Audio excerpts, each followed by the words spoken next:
Direção defensiva. Direção defensiva.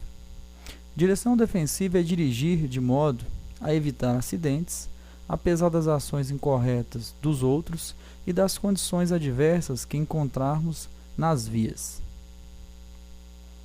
Para que o condutor possa praticar a direção defensiva, ele precisa de certos elementos e conhecimentos, não só de legislação de trânsito, mas também de comportamentos que devem ser praticados no dia a dia no uso do veículo. Então, a direção defensiva, ela visa tentar minimizar os acidentes de trânsito que ocorrem frequentemente nas vias. Então, seria técnicas e procedimentos adotados pelo motorista visando a diminuir os índices de acidentes.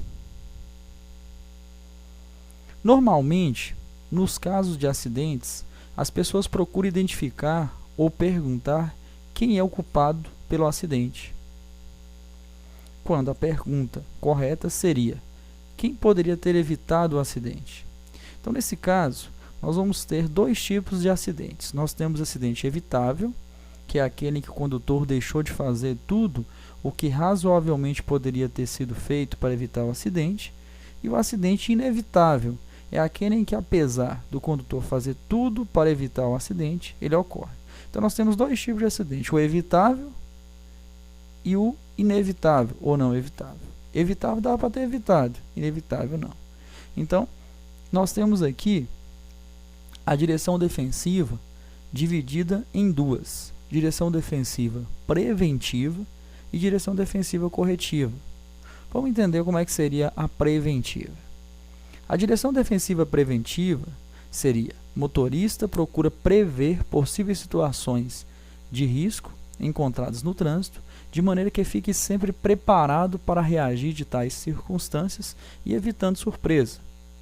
Então, observe, a preventiva ela prevê uma situação.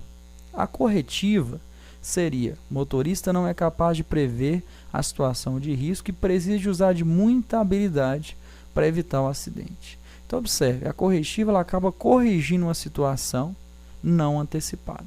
Exemplo: um condutor que circula com seu veículo na via pública, está dirigindo seu carro aí tranquilamente, conduzindo sua motocicleta normalmente. Ele avista uma bola à frente dele. Nota-se que ele observa pelos retrovisores, ele observa logo à frente e não vê mais nada, só vê a bola. Um condutor que esteja usando a direção defensiva preventiva, ele vai prever uma situação de risco para ele. Nesse caso, ele vai adotar as atitudes, passando mais devagar no local. Se por acaso aparecer alguma criança, alguém atrás dessa bola, ele já vai estar com a velocidade mais reduzida e certamente vai conseguir evitar o acidente, né? Isso que nós estamos vendo aqui, ó. O condutor percebe que acaba acontecendo essa situação mais à frente. Então, observe, antes ele nem tinha visto a criança apareceu, a velocidade estava reduzida, ele consegue evitar. Então, observe, usando a direção defensiva preventiva, ele evita essa situação, né? A corretiva não, ele não tinha previsto isso, observou a bola, mas não viu a criança, acabou vindo com a velocidade alta, certamente vai ter que usar de muita habilidade para tentar evitar o acidente. Direção defensiva preventiva e corretiva. Preventiva é a que é recomendável, que a gente use. A corretiva, não recomendável. Então, nós temos os dois tipos, preventiva e corretiva. Recomenda-se que nós, condutores, usamos a preventiva e não usar a corretiva, que acaba sendo uma direção defensiva de alto risco, digamos assim. Acaba sendo que você precisa de usar de muita habilidade para tentar evitar um acidente, sendo que a preventiva não precisa, porque você está prevendo algo, né? Pode ser que nem aconteça, mas já está previsto por você. Aqui nós temos os fundamentos da prevenção de acidente, ou também chamar de elementos da direção defensiva. Aqui nós temos como se fosse uma sigla, né? CHAPD aqui. Isso é só uma referência dos 5 elementos da direção defensiva que a gente tem que saber, que é muito mencionado na prova, e eu tenho que seguir isso não só para a prova do Detran, né? Mas para a questão do dia a dia. Esse C que está aqui está referindo-se a conhecimento. Conhecimento sobre o quê? Sobre as regras e leis de trânsito. O que eu tenho que saber sobre o trânsito, como eu tenho que me portar no trânsito. Isso aí seria o conhecimento. O H refere-se para nós como habilidade, um domínio total sobre o veículo que eu dirijo. Há necessidade de eu ter um domínio sobre o veículo. O A refere-se à atenção difusa adequada. Tem vários tipos de atenção que você pode adotar no trânsito. Recomenda-se que você use a difusa. Como é que é difusa? Atenção difusa, você observa 360 graus em torno do seu veículo. Você observa a frente, você observa o painel de instrumentos do carro, os espelhos retrovisores. Dessa forma você consegue visualizar com muita facilidade tudo que está passando ao redor do seu veículo. Você não pode usar uma atenção que é chamada de fixa. Você fica observando só um determinado ponto, sua frente, por exemplo. Não pode usar atenção dispersiva, porque você fica disperso, você fica distraído no trânsito. Também não recomenda-se que você use. Então você deve usar atenção difusa, observando 360 graus em torno de você. O P aqui refere-se à previsão. Antecipar essas situações, antes, com antecedência, analisar, prever todas as suas ações. E o D, a convicção a agir. Você deve decidir rápido e preciso as suas intenções. Então observe, você tem que usar todos esses elementos ou fundamentos da prevenção de acidentes para evitá-los, evitar que os acidentes aconteçam. Então você deve usar o conhecimento, a habilidade, a atenção, previsão e a decisão. Tudo isso aí em situações certamente rápido. Você tem que descobrir, perceber o mais rápido possível, usar todo esse conjunto de elementos da direção defensiva para que você evite aí muitos acidentes de trânsito. Ato e condição insegura. O ato inseguro está relacionado diretamente a você. E condição insegura não necessariamente estaria ligado diretamente a você. Os atos inseguros, a gente destaca 3. Então, os atos seguros é a maneira com que as pessoas se expõem consciente ou inconscientemente a riscos de acidente. Então, o ato inseguro está relacionado diretamente ao condutor. Destaca-se dos atos inseguros imperícia, imprudência e negligência. O que seria a imperícia? A imperícia seria a falta de habilidade, domínio sobre o veículo. O condutor não sabe dirigir, pouco conhecimento aí sobre o veículo e se aventura. Imperícia é um risco de acidente. Imagina a pessoa que não sabe usar corretamente os comandos do veículo, freio, acelerador, embreagem, certamente ele vai causar um risco de acidente no trânsito. A imprudência pode até ser que o condutor tenha habilidade, saiba guiar o veículo, mas o ato que ele pratica, aqui a gente está observando aqui, o condutor aí, ocupando o mesmo o espaço de uma faixa de trânsito com o motociclista, ele está expondo a riscos para ele e para outros condutores, a riscos desnecessários, uma imprudência do condutor. E a negligência a gente entende como desleixo, displicência, descaso. É um condutor desleixado, literalmente desleixado. Um condutor que não importa com o seu veículo, não dá manutenção adequada aos sistemas do veículo, oferece um risco. Exemplo, condutor que anda com os pneus carecas aí em época de chuva, sabendo do risco, mesmo assim ele expõe a ele a esse risco e acaba considerando um condutor negligente. Então esses atos inseguros certamente vão causar acidente. A imperícia, a imprudência e a negligência. Aqui nós temos alguns equipamentos de segurança para o veículo. Destaca-se primeiro aqui o cinto de segurança. O que o cinto de segurança serve? Eu acredito que todo mundo sabe que o cinto de segurança é um equipamento obrigatório. Todo mundo tem que usar. Tanto o condutor quanto passageiros. O cinto de segurança, limitar a movimentação dos ocupantes de um veículo em caso de acidente ou numa frenagem brusca. Então, basicamente, ele vai reter os ocupantes no interior do veículo em caso de acidente, Mesmo a questão das leis da física, nesse ponto, quando acontece um acidente e o nosso corpo é referente ao movimento, que o veículo vai parar e a gente vai tendência a continuar em movimento, o cinto de segurança vai reter nós no interior do veículo. Nós temos aqui basicamente 3 tipos de cinto de segurança. Nós temos aqui o pélvico, que é o subabdominal, tem o torácico, que é o diagonal, e eu tenho o de 3 pontos. Esse último aqui ele oferece uma proteção um pouco maior, né, esse cinto de 3 pontos, em relação aos outros. Todos eles fazem a função que eles foram projetados. Esse de 3 pontos ele oferece uma proteção maior a nós.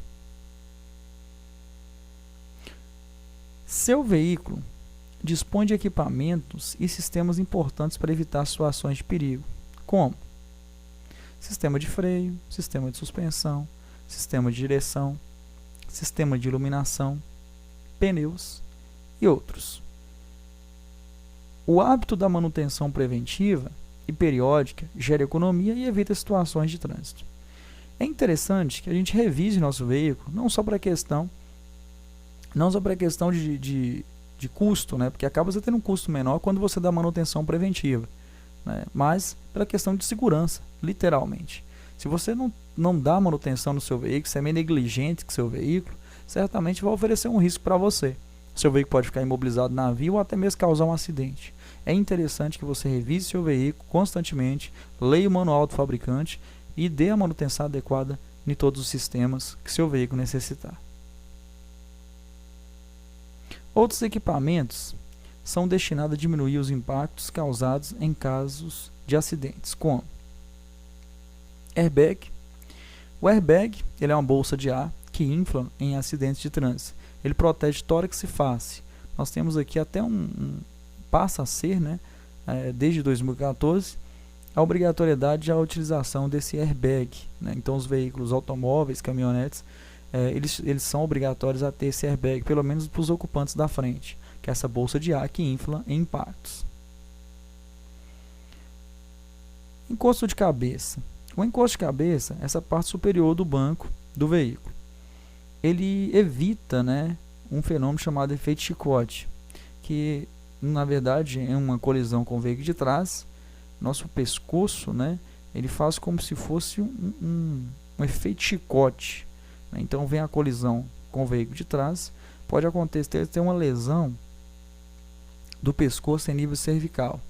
Então o encosto de cabeça bem regulado evita uma lesão a nível cervical, que é chamado esse efeito que acontece de efeito chicote. Então, impacto faz com que corra risco quando não tem encosto de cabeça no banco ou quando o condutor não regula corretamente. Vamos ver aqui como é que seria essa regulagem desse encosto de cabeça. Aqui a gente está observando a maneira incorreta e a maneira correta de regular. Lembrando que esse fenômeno ele acontece com uma colisão com o veículo de trás. Você está dirigindo, seu veículo bate na traseira do seu veículo. Então aqui a gente tem a regulagem correta. Ele vai ter que estar na altura dos olhos, na altura das orelhas, igual a gente está vendo aqui, quase que no topo da cabeça, a parte superior dele. Aqui está incorreto, bem distante aqui da cabeça, aqui muito afastado. Aqui é a maneira correta e aqui é a maneira incorreta de ser utilizado esse encosto de cabeça. Então regula corretamente para evitar esse problema que pode acontecer em um acidente. Acidente a gente não espera que aconteça, né? Mas é interessante que a gente previna antes se acontecer uma situação dessa. Ergonomia. O que é ergonomia? Estudo científico das relações entre homem e máquina, visando a uma segurança e eficiência ideais no modo com que um ou outro interage. Então, basicamente, a ergonomia é a ciência que estuda a relação entre homem e máquina. Se relaciona perfeitamente a um veículo, que um veículo é uma máquina. É claro que a ergonomia em si, se a gente for parar para observar, não é só um carro e uma pessoa, né? Nós temos a questão da ciência que estuda a relação entre homem e máquina. Homem e qualquer tipo de máquina, como o carro, uma moto, é uma máquina, nós temos aí o mesmo nome. Então a ergonomia, a gente tem exemplos, por exemplo, de questão de segurança e de conforto. Os airbags, por exemplo, questão de conforto, a ciência em relação entre homem e máquina. O freio ABS, né, que tem a finalidade de reduzir, né, fazer com que não impeça o travamento das rodas do carro, fazendo com que o carro pare mais rápido. A direção hidráulica, para deixar a direção um pouco mais macia. Hoje a gente tem direção elétrica, que é mais macia ainda. Então, cinto de segurança. Então, a gente tem a ergonomia para a questão tanto de segurança quanto para conforto do usuário. Então, a gente tem alguns itens no carro que são para conforto e alguns itens que são para segurança. Então, se mencionar na prova para vocês Ergonomia, lembre, é a ciência que estuda a relação homem-máquina, né, referente principalmente ao veículo que a gente vai conduzir. Direção defensiva e funcionamento do veículo. O nosso veículo, ele dispõe de vários equipamentos dele. É interessante que nós, como condutores, né, proprietários, que fiquemos observando vários itens que esse veículo tem. Uma manutençãozinha básica que você deve dar, digamos assim. Combustível.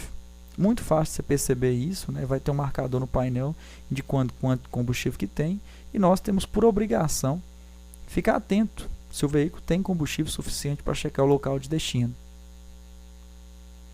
Nível de óleo de freio, do motor, direção hidráulica. São itens que você pode observar levantando o próprio capô do carro, né? Vai ter os reservatórios, se você não souber qual que é, você vai ler no manual, vai estar te informando para você observar se os níveis estão corretos de óleo de freio, óleo do motor e da direção hidráulica, se o carro tiver direção hidráulica. Nível de óleo do sistema de transmissão, que é o óleo do câmbio, seria o óleo da caixa de marcha. Esse aqui, na verdade, a gente tem que levar no profissional, tem que levar o carro na concessionária para que eles verifiquem se está no nível correto. E quando for a hora de substituição do óleo, tem que ser levado também para eles fazerem esse reparo. Esse óleo não dá para você verificar, que fica na parte inferior do carro, fica na parte de baixo do motor do carro. Água do radiador. Isso aqui, coisa simples, todo mundo pode observar. Levantou o capô, acha o reservatório. Se precisar completar o líquido, você completa. Se não, é só verificar se não tem, se está sempre no nível correto. Água do sistema de limpador de para-brisa. É interessante você verificar, porque uma hora ou outra você vai precisar ligar o limpador. É interessante que esteja essa água para que não aconteça a ranhura do para-brisa. Palheta do limpador de para-brisa, né? Também mesma coisa, tem que estar em bom estado de conservação. Você verifica se está em mau estado. Se não tiver, tem que ser reparado, porque pode correr o risco de danificar o para-brisa quando se acionar ela, se ela não estiver em bom estado de conservação. Desembaçador dianteiro e traseiro, se existirem. Se acontecer de ter o desembaçador dianteiro e traseiro, que a maioria dos carros hoje em dia tem, é interessante que você veja se está funcionando. Se não tiver, é interessante procurar um profissional para reparar. Vai te ajudar muito na época de chuva, o desembaçador dianteiro e traseiro está funcionando corretamente. Funcionamento dos faróis. Verificação, né, todos os dias, é interessante você observar, né, para que quando houver a necessidade, sempre à noite, né, sempre nas vias que exige que o farol esteja aceso, é interessante que esteja funcionando corretamente. Toda a comunicação luminosa no geral, lanterna dianteira e traseira, luz indicador de direção, luz de freio, luz de ré. Toda a comunicação luminosa do veículo é a obrigação de quem está conduzindo o veículo verificar se está tudo funcionando corretamente. Eles vão certamente evitar risco de acidente, né, porque você vai sinalizar corretamente, todo mundo vai perceber sua intenção, você vai evitar acidentes. E até mesmo gera infração, gera pontuação, você vai ter transtornos também se você estiver andando com essas luzes queimadas. Direção defensiva, pneus. Os pneus têm funções importantes: impulsionar, frear e manter a dirigibilidade do veículo. Essas são as funções importantes do pneu. O pneu geralmente o pessoal deixa muito de lado, não observa, quando vai olhar o pneu já totalmente liso, careca, e certamente já não oferece a segurança que ele ofereceria antes. Então você tem que observar calibragem, desgaste, deformação da carcaça, que é a própria estrutura do pneu, e dimensões irregulares. Então você tem que calibrar corretamente, observando o manual do fabricante. Desgaste, a gente tem a limitação, né, que chama TWI, que seria um desgaste máximo que o pneu pode ficar, né, que basicamente é aquela parte que tem contato com o asfalto, que chama banda de rodagem. Ela vai desgastando, e quando ela chegar lá numa borrachinha que está no fundo do pneu, que chama de TWI, é a hora da gente substituir. Aquela borrachinha tem exatamente 1,6 milímetros, é o máximo que a gente tem que andar no carro com aquele desgaste, não pode desgastar mais do que aquilo. Então, é interessante observar o desgaste, a deformação na carcaça, né? Em algumas situações o carro bate no buraco, ele corta por dentro, ele tem uma deformação na carcaça dele, tem que ser substituído o pneu, e as dimensões irregulares, porque tem situações que o condutor ele gosta, acha interessante colocar um pneu diferente no carro, mais bonito, né? Não é o pneu original, e aí fica como se você tivesse ali alterando o que os fabricantes, os engenheiros, né, colocaram no seu veículo. Não é interessante, certamente você vai ter oferecer um risco, tanto na questão de segurança, quanto na questão até de aumento de consumo de combustível do carro, tem um custo maior se você ficar mudando muito as características originais do seu veículo. A estabilidade do veículo também está relacionada na calibragem correta. Como eu citei para vocês, observar sempre o manual do fabricante para que você não coloque a calibragem correta no tipo de pneu que você tem no seu veículo. Freios. O sistema de freio desgasta-se com o uso do seu veículo e tem sua eficiência reduzida. Freios gastam, existe maior distância para frear com segurança e pode causar acidente. Então o sistema de freio tem que ser verificado. Quanto mais você usa o sistema de freio, mais ele vai desgastar os componentes e você vai ter que fazer uma manutenção um pouco com tempo menor. Quanto mais anda, mais usa freio, consequentemente, uma manutenção com tempo menor, na verdade. A principal razão de perda de eficiência de freio seria nível de fluido baixo, vazamento de fluido, disco ou pastilha gasta, que são componentes que são feitos mesmo para desgastar, lona de freio gasta. Então, se tiver com fluido baixo, quer dizer, o óleo de freio, né, geralmente o sistema de automóveis eles usam um sistema hidráulico, então vai ter um fluido, está aqui debaixo do capô também para você verificar. Vazamento faz com que o fluido diminua, o disco e pastilha gasto também acaba fazendo com que o fluido diminua, dá para você verificar isso aí constantemente. Lona gasta também, é usado na parte traseira geralmente da maioria dos automóveis, ela desgasta com o tempo também. Então verificar, fazer a manutenção preventiva para você aumentar a vida útil dos sistemas, né, e não oferecer risco à sua segurança quando você precisar usar os freios. Para frear com segurança, é preciso estar atento, mantendo uma distância segura e freios em bom estado. Não adianta você estar com um freio em bom estado, um carro zero, carro novo, e você não mantém distância de segmento. Quer dizer, você anda colado no carro da frente. Então, mesmo com o freio em bom estado, vai certamente gerar um acidente. Então, você precisa manter uma distância de segmento e, consequentemente, o freio em bom estado de conservação. Postura do condutor. A sua posição correta ao dirigir evita desgaste físico e contribui para evitar situações de perigo. Então, nesse caso aqui, a gente tem duas ilustrações. Aqui o condutor está com a postura correta e aqui que está com a postura incorreta. Dá para a gente perceber até a coluna dele, né? Que está forçando a coluna, o corpo dele está muito próximo do volante. Dessa forma vai diminuir até o campo de visão dele quando ele observar os retrovisores. Quando ele for fazer qualquer movimento aí, né, uma conversão, o que for, não vai estar utilizando os comandos corretamente. Certamente o corpo dele em si, né, ele vai sofrer bastante, principalmente se for prolongar, ficar muito tempo ali dirigindo o seu veículo. Siga as orientações.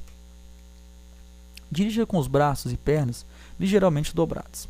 Os braços têm que ficar ligeiramente flexionados, tanto as pernas como os braços. Não pode estar muito flexionado, como a gente está vendo aqui, senão você vai ficar muito próximo do volante. Apoie bem o corpo no assento e no encosto. A gente tem que ficar no fundo da poltrona, igual está aqui. Né? Esses dois aqui estão até no fundo da poltrona. Né? Então, ficar bem no fundo da poltrona, né? Regulando bem o encosto, que a gente escora, e o assento que você senta. Segura o volante com as duas mãos, certamente dessa forma, segurando sempre para o fora do volante com as duas mãos. Utilize calçado que firme bem aos pés. É interessante estar com calçado adequado, que firme bem aos pés ali, que não comprometa a utilização dos pedais. Coloque o cinto de segurança, né, de maneira correta, né, no meio do peito, né, a parte diagonal e a parte subabdominal abaixo da linha da cintura. Fique em posição que permita enxergar bem as informações do painel. É interessante vocês observar porque tem alguns carros que têm uma regulagem de volante. Se tiver essa regulagem de volante e você queira mexer, né, mudar a posição do volante ali, é interessante que você não deixe ele cobrir alguma informação do painel, para que você interprete todas as informações e não ofereça risco à sua condução segura. A posição correta ao dirigir, ela produz menos desgaste físico e aumenta a segurança. Quanto mais você manter uma postura correta, você vai diminuir o desgaste físico e vai usar os comandos de maneira correta, dessa forma evitando, consequentemente, riscos de acidente. Quanto mais você enxerga o que está à sua volta, enquanto dirige, maior a possibilidade de evitar situações de perigo. Então, nesse caso, nós vamos analisar aqui agora, nesse tópico, como usar corretamente os espelhos retrovisores, como regular corretamente os espelhos retrovisores. O retrovisor interno, a gente vai regular ele, aquele lá de dentro do carro, né? A gente vai regular ele da maneira que você consiga observar o máximo do vidro traseiro do carro. Aí você vai ter uma visão maior dessa forma.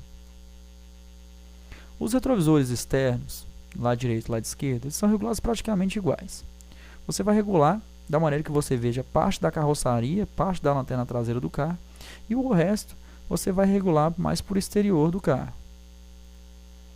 Então, dessa forma, você vai aumentar o campo de visão. Então, regulou aqui, viu parte da carroceria, e da outra forma você aumenta o campo de visão. O da direita é a mesma coisa. Parte da lanterna traseira lá atrás, e o resto você regula para o exterior do carro. Dessa forma, você vai estar aumentando o campo de visão lateral. Dessa forma, aumentando a chance de você não ser surpreendido por algum veículo. Não coloque bagagens ou objetos que impeçam a visão através do retrovisor interno. É muito comum, a pessoa vai viajar, ela enche o porta-malas de bagagem lá, não cabe, ele coloca lá, atrapalhando a visão do espelho retrovisor interno.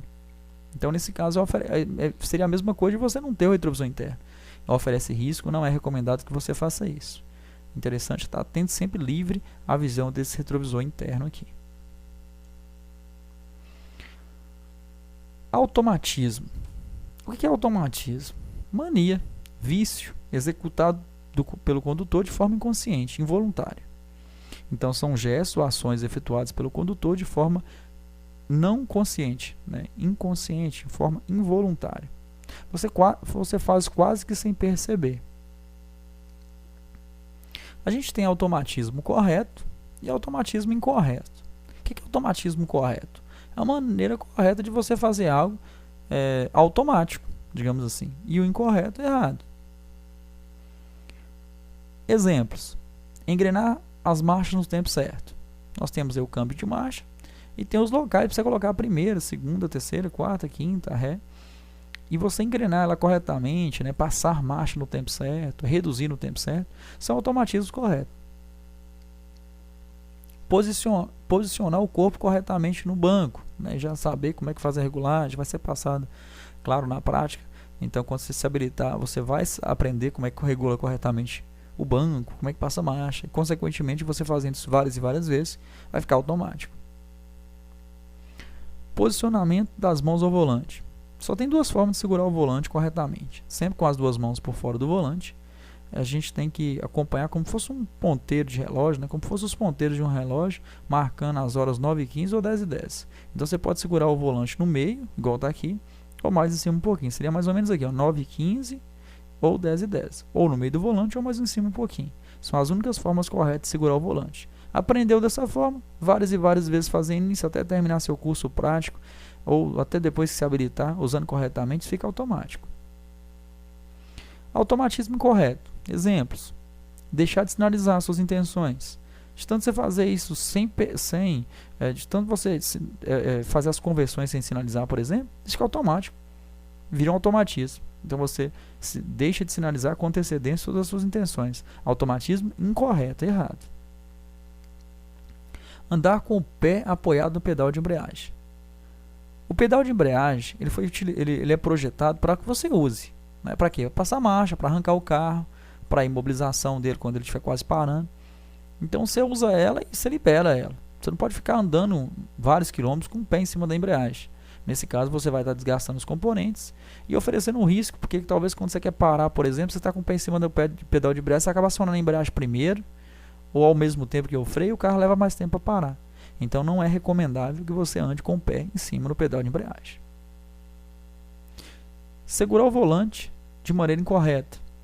Não segurar da forma que já mencionei para vocês, ou segurar com a mão só, segurar incorretamente, desde que não seja passado da forma que não tem outra forma de segurar o volante. Acaba sendo um automatismo também incorreto.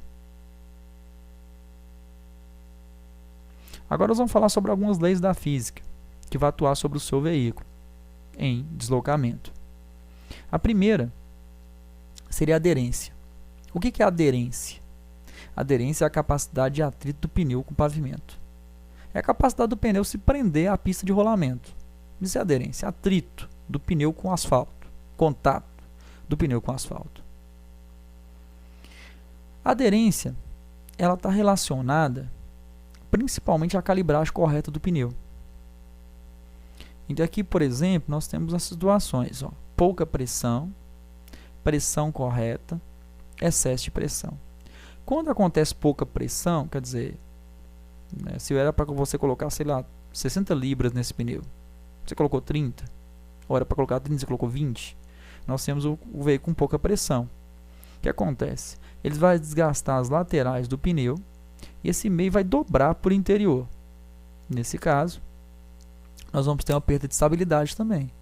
Porque vai perder atrito, vai ter atrito só nas laterais, o meio não vai ter.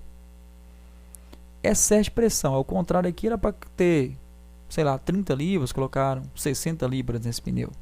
Excesso de pressão. Desgasta o meio e a lateral já não tem contato. Aqui é como se colocasse um pneu mais fino no carro, porque ele vai ter pouco contato com o pavimento. As laterais não vai ter tanto e vai ter mais contato com o meio. É desgaste irregular e perda de aderência, consequentemente, perda de estabilidade também. Pressão correta. Aqui nós temos o desgaste correto do pneu. Toda essa parte aqui teve contato com o asfalto, teve uma maior aderência, um maior contato com o asfalto. Também observo desgaste, observo calibragem, de acordo com o manual do fabricante, como a gente está acompanhando aí o curso, né, o vídeo. E aqui nós temos a questão do desgaste. Essa borrachinha que está no fundo do pneu, esse fundo aqui no friso do pneu aqui, ela tem exatamente 1,6 milímetros. É o máximo que o pneu pode rodar. Essa parte do pneu, que é a banda de rodagem, ela vai desgastando, desgastando. Quando ela chegar nessa borrachinha no fundo do pneu aqui, é hora de substituir o pneu. Então observe, nós vamos trocar o pneu do carro quando tiver desenhos, quando tiver os sulcos ou frisos ainda. A gente não pode esperar totalmente ele ficar totalmente liso, conhecido como pneu careca, para poder substituir, não. Chegou na borrachinha lá no fundo do pneu, é hora de substituir o pneu. Sempre observando calibragem e também a conservação. O que tem relação com a aderência diretamente é isso. A aderência, ela trabalha de forma contrária à velocidade. Quanto maior a velocidade do seu carro, menor a aderência, menor atrito você tem. Quanto menor a velocidade, maior a aderência. Então observe, você tem que analisar que a aderência ela já trabalha de forma contrária à velocidade. Então você tem que manter seu veículo em bom estado, questão de pneu em bom estado de conservação e calibrado corretamente para que você mantenha o máximo de aderência possível no seu veículo, né? Então isso aqui vai interferir na questão da aderência, sim, né? Do atrito do pneu com o solo, questão de calibragem e questão de desgaste dos pneus. Primeira lei de Newton, ou também chamada lei da inércia. O que é isso? A primeira lei de Newton, ela diz o que para nós? Todo o corpo permanece em seu estado de repouso ou de movimento uniforme em linha reta, ou movimento retilíneo, a menos que seja obrigado a mudar seu estado por forças impressas a ele. Então, o que ele diz? O que Newton diz sobre isso? Então nós temos, se um corpo está parado, ele tende a ficar parado. Se o corpo está em movimento, tende-se a continuar em movimento, a menos que uma força seja aplicada a ele. Quando a gente está em um ônibus, nós estamos parados dentro de um ônibus. O ônibus está parado e os ocupantes do veículo estão parados. Quando o ônibus começa a entrar em movimento, o que o corpo nosso faz? Vai para trás. Mas não necessariamente. O que a lei da física fala? O que a lei de Newton fala? Um corpo em movimento tende a continuar em movimento e um corpo parado tende a permanecer parado. Nosso corpo estava parado. Quando o ônibus começou em movimento, quando ele começou a entrar em movimento, nosso corpo tendeu a ficar parado. Só que teve uma força aplicada a ele, né? Obrigado a mudar seu estado por uma força impressa a ele. A força foi essa. Nosso corpo tendeu a ficar parado, só que o veículo entrou em movimento. Então, nós continuamos, o ônibus foi e nosso corpo foi para trás. Quando né, a gente consegue se equilibrar no ônibus ali, consegue ficar parado, agora o nosso corpo também tem movimento, né? Observe, né? Seu corpo tendeu, o ônibus foi, a gente ficou, né? Quase que a gente cai. Nesse caso, você conseguiu se adequar ali, conseguiu segurar no ônibus, agora seu corpo está em movimento, perfeito. Aí se você solta lá, seu corpo está em movimento, o ônibus também tem movimento. O ônibus, por um motivo, freia bruscamente, por exemplo. O que acontece? O nosso corpo estava em movimento, o ônibus parou, freou, né? Deu uma freada brusca. Nosso corpo continuou em movimento, né? Continuou ao movimento. A gente vê aqui o exemplo da bicicleta, do cavalo, por exemplo, né? O corpo estava em movimento, o ônibus parou, nós tendemos a continuar em movimento novamente.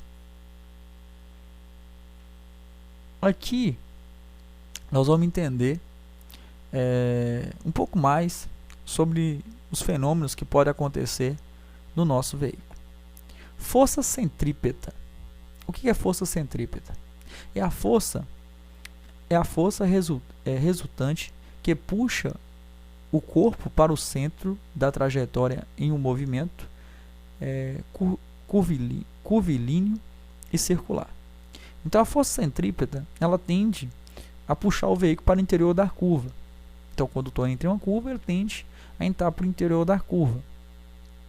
A força centrífuga é a que o atira fora da trajetória circular. A força centrífuga dá para percebida quando você está entrando em uma curva com velocidade um pouco mais alta. Então, exemplo, quando tu entra em uma velocidade mais alta, o corpo dele tende a ser arremessado para fora. Né? Dá para você perceber isso quando eu estou fazendo a curva para a direita. Nosso corpo vai para a esquerda. Isso é força centrífuga, está atuando sobre o corpo dos ocupantes do veículo. Transferência de massa. O que é transferência de massa? Consiste na sobrecarga de peso no eixo traseiro ou dianteiro em razão de aceleração ou desaceleração, frenagem. A transferência de massa seria assim. Quando o condutor freia o seu veículo, o peso que está no eixo traseiro vai para o dianteiro. E quando ele acelera, o peso que está no eixo dianteiro vai para o traseiro. Dá para perceber isso aí quando a gente observa até a inércia, né, que a gente viu sobre o ônibus. Está na motocicleta, quando tu acelera, seu corpo vai para trás. Seu corpo estava parado, a motocicleta começa a entrar em movimento, você tende a ficar parado, você acaba indo para trás. Quando freia, ao contrário, você estava em movimento, a motocicleta para, a gente tende a continuar em movimento. Aí a gente vai para frente. Então, essa transferência de massa, que é essa troca de peso, está mostrando aí, basicamente, também a inércia sendo aplicada. Chama transferência de massa. Lembra aí, é só a troca de peso. Quando freia, o peso vai para frente. Quando acelera, o peso vai para trás. Isso aqui são alguns comportamentos que podem atuar sobre o veículo. Nós temos aqui o comportamento subestressante e o comportamento sobreestressante. Quando o condutor entra em uma curva em uma velocidade alta, o que acontece? Acontece o subestressamento. O condutor entra na curva com velocidade alta, tende-se a desgarrar a parte dianteira do veículo. Por que a dianteira? Lembra da transferência de massa? Acelera, o peso vai para trás. As rodas dianteiras tendem a ficar mais leves, desgarra do pavimento. E aí o carro tende a sair de frente em uma curva, igual ele está saindo aqui. O comportamento sobreestressante é diferente. É quando tem a frenagem, a desaceleração. Quando você, exemplo, está com velocidade alta e pisa no freio numa curva, acontece a transferência de carga, o peso que está atrás vai para frente, a parte traseira do carro fica mais leve, ele desgarra do pavimento e tende a entrar para o interior da curva. Então, o comportamento subestressante é o desgarramento das rodas dianteiras. O sobreestressante é o desgarramento das rodas traseiras. Aqui tem relação da aceleração e aqui tem a relação da frenagem. Para ficar fácil, isso aqui vai ser mais ou menos como um macete. Quando o condutor acelera, o peso vai para trás. Acontece em uma curva, por exemplo, o subestressamento, que é o desgarramento das rodas dianteiras. Acelerou, o peso vai para trás, a parte da frente está mais leve, tende a desgarrar com mais facilidade. Atua sobre ele a força centrífuga, que tende a lançar o veículo para fora da curva. Então acelerou, peso para trás, desgarra a frente e o carro sai fora da curva. Ao contrário, nós temos quando a gente freia. Quando freia a transferência de carga, transfere o peso da roda traseira para a dianteira, acontece o desgarramento da roda traseira, que dá o nome de sobreesteçamento, o veículo vai tender a entrar por interior da curva, força centrípeta, que tende a lançar o veículo para o interior da curva. Então, voltem o vídeo 1 ou 2 vezes aí para vocês entenderem isso aí. Cai muito em prova perguntando sobre isso. Frenagem de emergência. A frenagem de emergência seria a redução imediata da velocidade do veículo no menor espaço possível. A frenagem de emergência, eu não vou usar ela frequentemente. Eu vou usar ela numa situação de emergência. Estou dirigindo, acontece uma situação de eu ter que parar meu veículo muito rápido, eu vou usar a frenagem de emergência. Retire o pé do acelerador. Retirar o pé do acelerador colocando sobre o freio. Então você vai tirar o pé do acelerador e pisar no freio. Manter o veículo em linha reta. Freie fortemente. A força sobre o sistema de freio não deve ser superior do atrito do pneu com o pavimento. Por quê? Porque se você pisar no freio com tanta força, vai travar as rodas. Aí vai perder o atrito, vai perder a aderência do pneu com o asfalto. O carro vai continuar andando com as rodas travadas. Vai levar mais tempo para parar. Então, nesse caso, se essas rodas travarem, alivia o pedal de freio. Então, travou a roda, você percebeu que está travando a roda. Você libera, você viu que o carro está continuando andando com a roda travada, está fazendo aquela cantada de pneu. Você vai aliviar o pé do pedal de freio, fazendo com que libere um pouco as rodas, volte até a aderência, volte a ter o atrito com o pneu com solo, até o carro parar. Quando tem um sistema ABS, a gente não tem esse problema não. Isso aqui é mais se o sistema não tiver, o carro não tiver o sistema ABS. Só aciona a embreagem no final da parada. Para quê? Para o carro não apagar. Então, a frenagem de emergência ela é usada dessa forma. Lembrando que isso aqui é para fazer uma redução imediata no menor espaço possível. Condições adversas. O que é condição adversa? Condição adversa são todos aqueles fatores que podem prejudicar o seu real desempenho no ato de conduzir, tornando maior a possibilidade de um acidente de trânsito. Então, as condições adversas são dificuldades mesmo que você vai enfrentar na condução do seu veículo, que são elas: luz, tempo, a via ou a pista, o trânsito, veículo, carga, passageiros e até mesmo condutor. Então, condutor, na verdade, a maioria dos acidentes, cerca de 90% dos acidentes de trânsito acontece por culpa nossa. Vários tipos de condutores aí que nós vamos se deparar, ou podemos até ser um deles, dependendo de cada personalidade de cada um de nós aí. Então, essas são as condições adversas. Nós vamos ver cada uma delas aí, tópico a tópico. A primeira vai ser a condição adversa da luz. Condição adversa da luz. A falta ou excesso de iluminação podem aumentar os riscos no trânsito. Ver e ser visto é uma regra básica para a direção segura. Então, condição adversa da luz, ela provém de excesso ou falta de iluminação. Quando tem muita luz, dá o nome de ofuscamento. Ofuscamento é uma cegueira momentânea, em razão do excesso de luz nos olhos. Pode ter por luz natural ou por luz artificial. Quando é por luz natural, recomendo que a gente use óculos escuros, óculos de sol ali, para evitar esse excesso de luz nos olhos. Quando acontece da luz alta, exemplo, o farol alto do carro, tem essa linha branca que está à direita da via, recomendo-se que você olhe para ela. Você não olha diretamente por faixa de luz, olha para essa linha branca e espera que esse carro passe com o farol alto novamente. Depois que ele passou, não tem problema nenhum você olhar para frente novamente. Essa linha ela vai te dar uma referência da pista para que você não saia da pista de rolamento. A gente tem também a falta, excesso, ofuscamento. Lembra dos nomes, são muito comuns de ser cobrado na prova esses nomes. Ofuscamento, cegueira momentânea em razão da luz natural ou artificial. A penumbra é a ausência de luz. Falta de luz gera um risco de acidente para você. Se não tem luz, noite, por exemplo, escuro, você vai ficar dependendo diretamente da luz emitida para o seu veículo. Por isso que tem que estar a parte elétrica toda em bom estado, para que não ofereça um risco para você.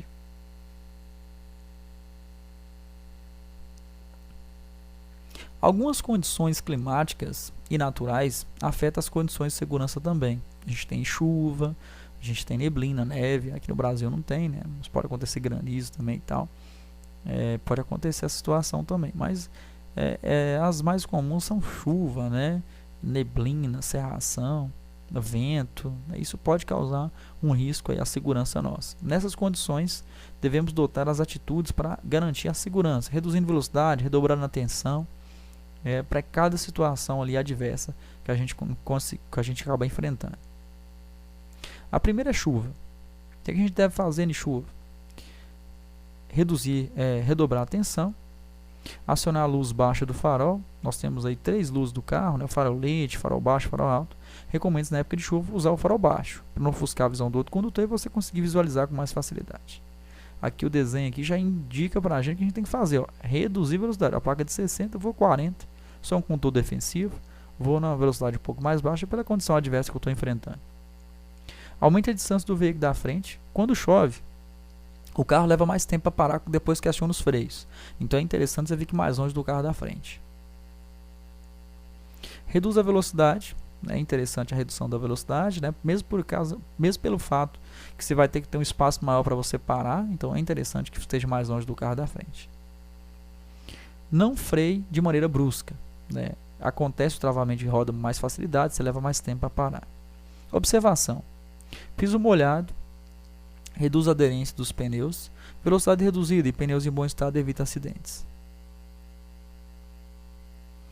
A perda de aderência do pneu com o solo é quando o veículo flutua na água e você perde totalmente o controle sobre o veículo. Aquaplanagem ou hidroplanagem. Então, aquaplanagem ou hidroplanagem é a perda total de aderência. A aderência nós vimos anteriormente, lei da física, e nós temos a questão de contato do pneu com o solo. Quando acontece a aquaplanagem, o carro flutua literalmente por uma fina camada d'água entre o pneu e o solo. O que pode acontecer com a aquaplanagem com mais facilidade? Pista plana, reta, veículo em velocidade alta e pneus em mau estado de conservação. Isso proporciona para acontecer a aquaplanagem com facilidade maior. O que fazer? Tirar o pé do acelerador progressivamente, virar levemente a direção para a direita e para a esquerda, e testar levemente a direção do veículo, levemente.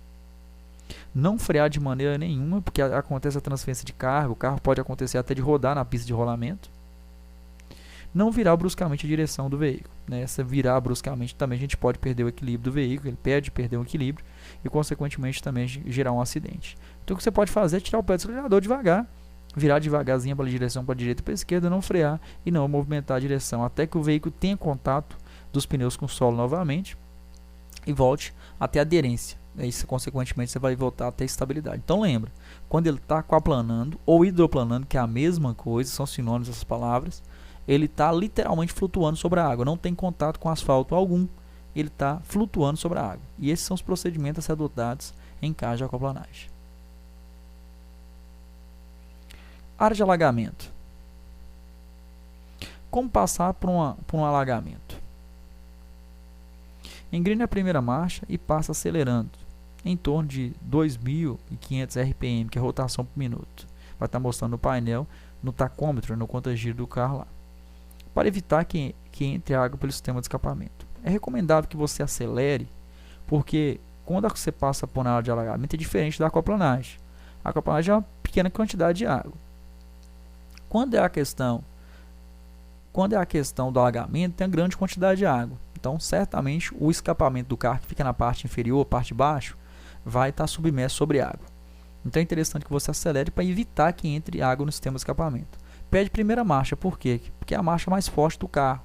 Então, o carro vai ter muita força, não vai ter muita velocidade, mas vai ter muita força. Vai conseguir sair daquela situação com mais facilidade. Não tire o pé, não mude a marcha durante a área de alagamento. Por que não mude a marcha? Porque quando você muda a marcha, você tira o pé do acelerador e para apertar a embreagem e consequentemente passar a marcha. Esse tempo pode ser que não é o suficiente e vai ter um volume de água intenso na parte de baixo do carro que pode fazer com que o motor do carro apague. Não mude a marcha durante a passagem de alagamento. Não passe por água, por alagamento, cujo volume da água esteja acima da metade da roda do veículo.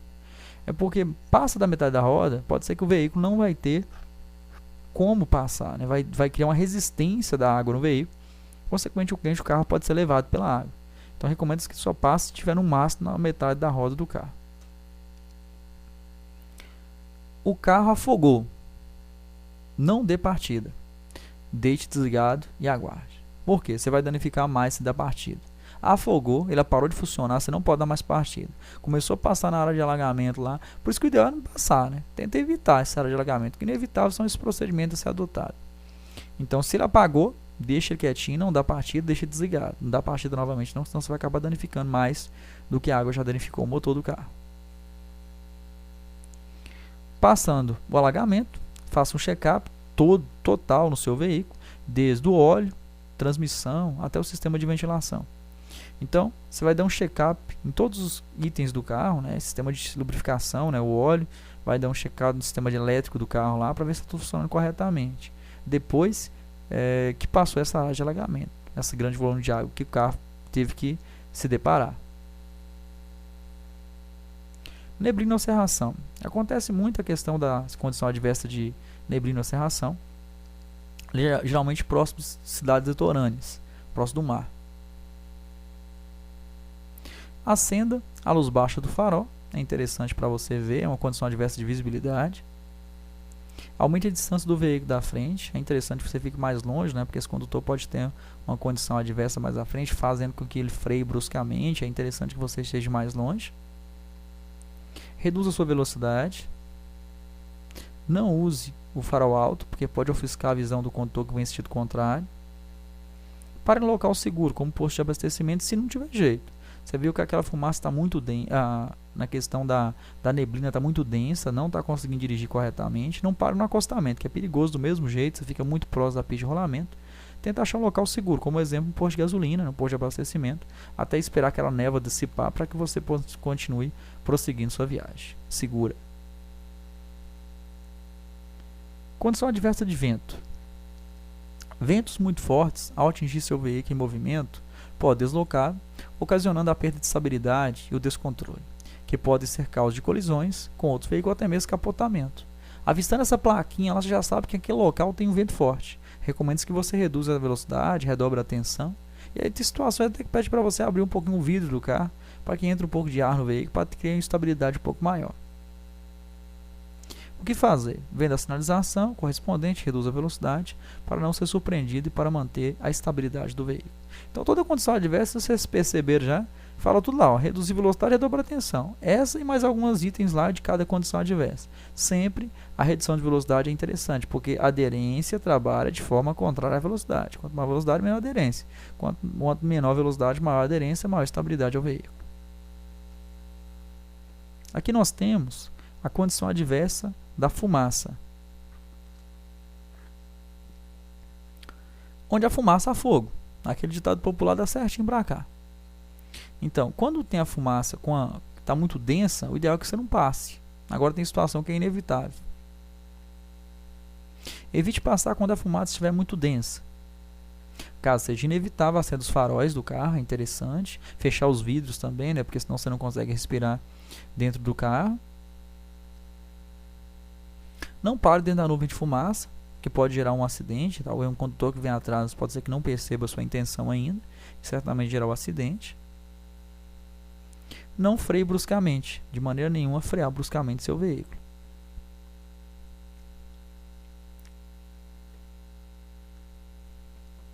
Aqui nós temos a fixação da velocidade. Você tem a obrigação de dirigir numa velocidade compatível com a segurança da via, respeitando os limites de velocidade estabelecidos.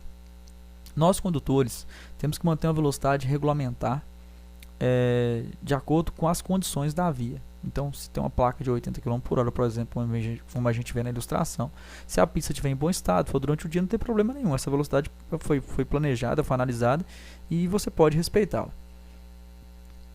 Caso tenha uma condição adversa, algo que comprometa a segurança, aí sim, você vai reduzir mais a velocidade. Por exemplo, talvez tenha um congestionamento, a via está esburacada, está à noite, está chovendo, então você vai reduzir a velocidade.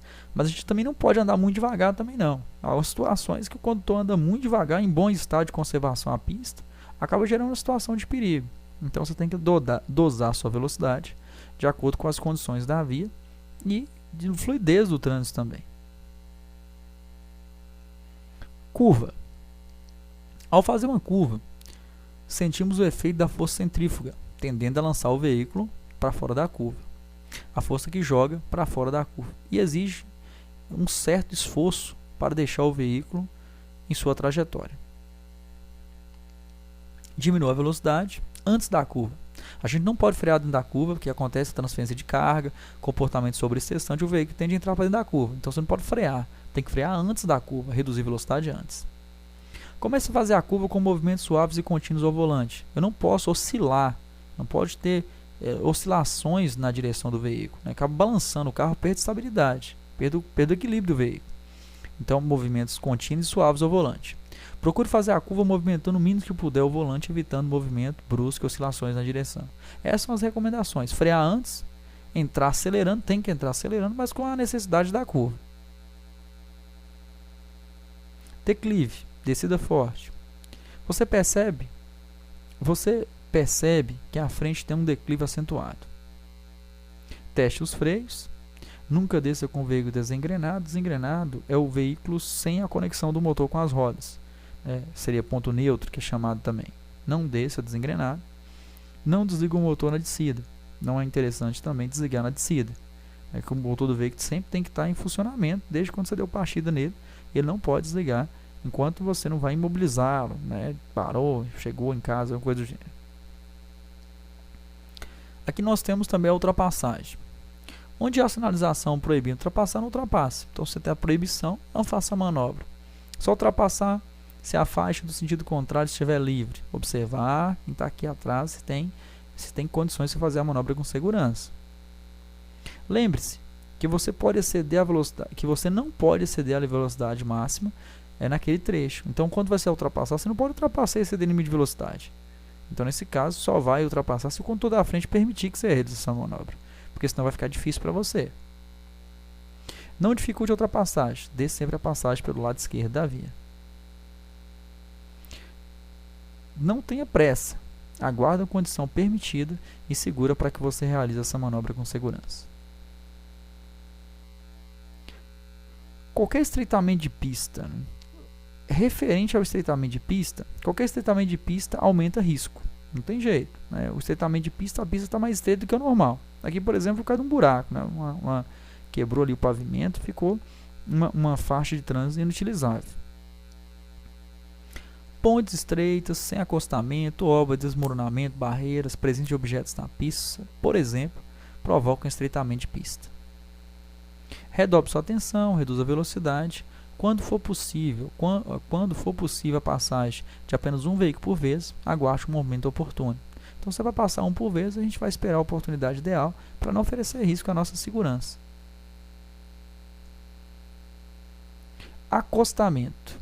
Acostamento é uma parte mais diferenciada da pista de rolamento, destinada à parada ou estacionamento de veículos em situação de emergência, a circulação de pedestres e bicicleta quando não houver local apropriado. Então, o acostamento, você pode usar ele em situações extremas. Você não pode parar no acostamento, exemplo, para tirar foto da paisagem lá que acha bonito.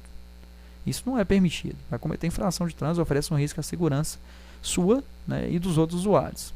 O pedestre é para circulação, ó, bicicletas e pedestres, quando não houver local apropriado para eles. Você pode usar em situação de emergência, como a gente está vendo na ilustração, o carro quebrou, né, furou o pneu ali.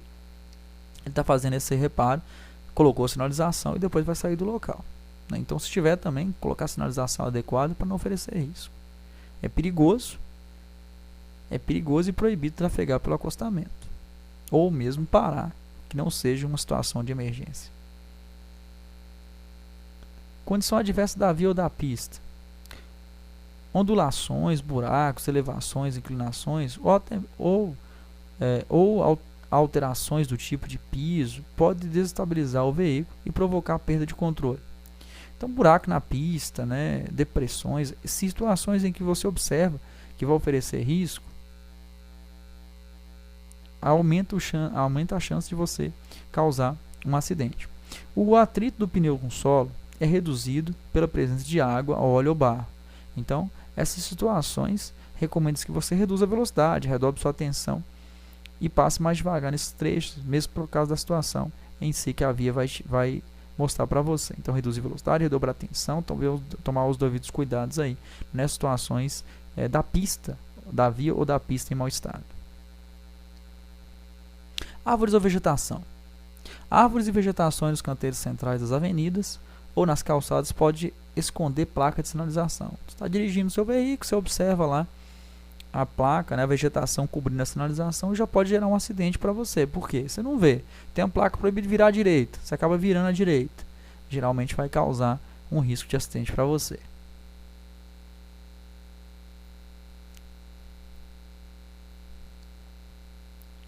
Redobre sua atenção, reduza a velocidade, identificando restrições de circulação. Para você saber o que você pode fazer, você consegue visualizar a placa com mais facilidade. Cruzamento. Cruzamento, elas são áreas de risco no trânsito. Quanto mais movimentado, mais conflito haverá entre veículos, pedestres, ciclistas, aumentando o risco de colisões e atropelamentos. Então, quanto mais movimentado, geralmente hora de pico, né, muitos veículos, pedestres circulando ali, oferece um risco à segurança nossa, né? Fica mais difícil a gente circular no cruzamento ali. Independentemente de existir algum tipo de sinalização, você deve redobrar sua atenção. Então, tendo ou não sinalização de trânsito, a gente tem que redobrar a atenção. Certamente você já ouviu falar de acidente acontecendo em local sinalizado. É muito comum de acontecer. Sempre tem um condutor ou outro respeitando as normas de trânsito lá, e a gente tem que estar sempre usando a direção defensiva para evitar a colisão. Reduza a velocidade. Respeite a sinalização de trânsito e as regras de preferência também, né? As regras já estão no vídeo aula que está no YouTube também, né? No meu canal, referente à questão de norma de circulação e conduta. Não vou falar para elas sobre agora não. Vocês acessem o vídeo que vai estar mostrando lá sobre regras de preferência de passagem, norma de circulação e conduta. Trânsito. Congestionamento, aglomeração de pedestres, intensidade de veículo pesado. Isso tudo gera situação de perigo para você no trânsito. Congestionamento, muitos pedestres, intensidade de veículo pesado. Tudo isso gera risco. Reduz a velocidade, redobra a tensão. Se for veículo de mau porte, aumente um pouco a distância de segmento. Veículo. Cuidar do seu veículo é um fator importante, muito importante, a ser considerado para não ocorrer acidentes. Então você tem por obrigação, nós vimos ali na aula aí, referente aos sistemas, né, para que você verifique e mande no profissional para reparar. Então, se você tem um veículo, você tem que manter em bom estado de conservação, para não oferecer risco para você. Nós temos aí pneu gasto, limpador de para-brisa com defeito, freio desregulado, falta da buzina, sistema de suspensão com problema, lâmpada queimada, espelho retrovisor deficiente, defeito nos equipamentos obrigatórios, cinto de segurança defeituoso. Tudo isso oferece risco. Todos esses itens e mais um pouco, de mais alguns, vocês têm que verificar, né, para não oferecer risco às seguranças suas aí. É por obrigação sua manter seu veículo em bom estado de conservação e uso. Condição adversa da carga. Carga mal distribuída, mal embalada ou acondicionada inadequadamente, falha na imobilização, amarração dos volumes dentro do compartimento de carga, desconhecimento do tipo de carga a ser transportada. Então você tem que observar, né, quando for transportar carga em algum veículo, né, amarrar corretamente, fazer o procedimento adequado, porque senão oferece um risco à sua segurança e dos demais usuários. Essa carga ali, por exemplo, dessa ilustração está quase caindo ali, ó, oferecendo um risco à segurança dos condutores dos veículos. Condição adversa de passageiro. O condutor é responsável pela segurança dos ocupantes do veículo, portanto, mantenha a ordem. Quando você coloca algum passageiro no seu veículo, ou você transporta, você tem por obrigação zelar pela segurança dele. Então, se você está dirigindo o carro, você é responsabilizado até no acidente de trânsito. Então, nesse caso, exija, né, manter uma ordem lá no veículo. Mesmo se você não é o proprietário, mas está conduzindo, você é o responsável. Então, exija a ordem lá no veículo para todo mundo respeitar e não te confundir, não te atrapalhar na condução do seu veículo. Barulho, desordem, brigas entre os ocupantes, crianças pequenas desacompanhadas, excesso de passageiro, passageiros irritados, nervosos, inseguros, alcoolizados, uso de droga. Tudo isso são condições adversas dos passageiros, que atrapalham a condição do seu veículo. Superlotação também, né? Exemplo do ônibus aqui, por exemplo, todo lotado aqui, isso oferece um risco também. Condição adversa do condutor. Concentração e reflexo diminui muito com o uso de álcool e drogas. Acontece o mesmo se o condutor não dormiu, dormir mal. Então tem você mesmo é o principal, né? 90% dos riscos aí de acidente é culpa nossa. Então é interessante que você esteja em boas condições para guiar o seu veículo, para não oferecer um risco à segurança dos demais usuários, sua e dos demais usuários. Sono, fadiga, cansaço, mesma coisa, preocupação, nervosismo, ansiedade, euforia, embriaguez e drogas. Tudo isso aqui oferece um risco à segurança sua. É interessante analisar mesmo se você tem ou não condições de guiar o seu veículo com segurança. Aqui nós temos reação, frenagem e parada. O que é isso? Aqui dá para a gente entender que um veículo não para quando eu quero. Então o veículo está em movimento, está em velocidade. Quando a gente já visto uma situação mais à frente, e quer parar, ele não vai parar na hora que a gente quer. Ele vai levar um tempo para parar. Quando o condutor vê a situação de perigo e leva o pé ao freio, como a gente está vendo aqui, ó, o condutor leva o pé ao freio, dá o nome de distância de reação. O tempo médio de reação de um condutor é em média 3/4 de segundo. Então observe, você não vai levar nem um segundo para pôr o pé em cima do freio. Esses metros que o carro vai percorrer, dependendo da velocidade dele, vai dar o nome de distância de reação. A partir do acionamento do freio, pisou no freio, o carro não para, ele continua andando. Então, esse tempo que ele pisa no freio até a sua imobilização total, dá o nome de distância de frenagem, porque ele estava freando até o carro parar. E a soma desses metros que deu aqui, ó, da reação dele, mais a frenagem, a gente tem a distância total de parar. Só tem que saber disso para a prova. Não vai mencionar também a distância, não. Quanto maior a distância, quanto maior a velocidade que o carro está, maior vai ser a distância de reação, maior vai ser a distância de frenagem, e, consequentemente, maior vai ser a distância de parada.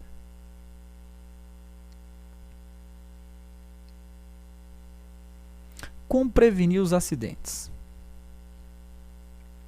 Existem procedimentos que, quando praticados conscientemente, ajudam a prevenir ou evitar acidentes.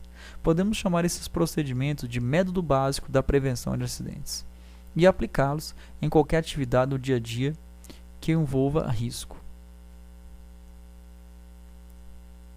Nós temos a primeira colisão. Essa primeira colisão era considerada colisão com o veículo da frente. Um condutor bate no veículo da frente. É aquela em que você bate no veículo que está à sua frente e diz, infelizmente não foi possível evitar. Por quê? Por ele ter parado bruscamente ou não ter sinalizado que iria virar. Então você imagina, você bate no carro da frente e fala que não teve culpa, né? Porque infelizmente não deu para ele parar porque ele freou bruscamente e você ou ele não sinalizou adequadamente, não sinalizou previamente. Aí nós temos o artigo 192 que diz para nós: deixar de guardar a distância de segurança lateral e frontal entre os seus demais veículos, infração grave. Então observe, né? Infelizmente não foi possível evitar, porque parou bruscamente ou não sinalizou. Então nós temos aqui a infração só para refletir sobre o assunto. Deixar de guardar a distância lateral e frontal entre os seus e os demais veículos. Infração grave. Então mantenha a distância de segmento, mantenha a distância do veículo da frente. Observe o trânsito à frente do veículo que o precede.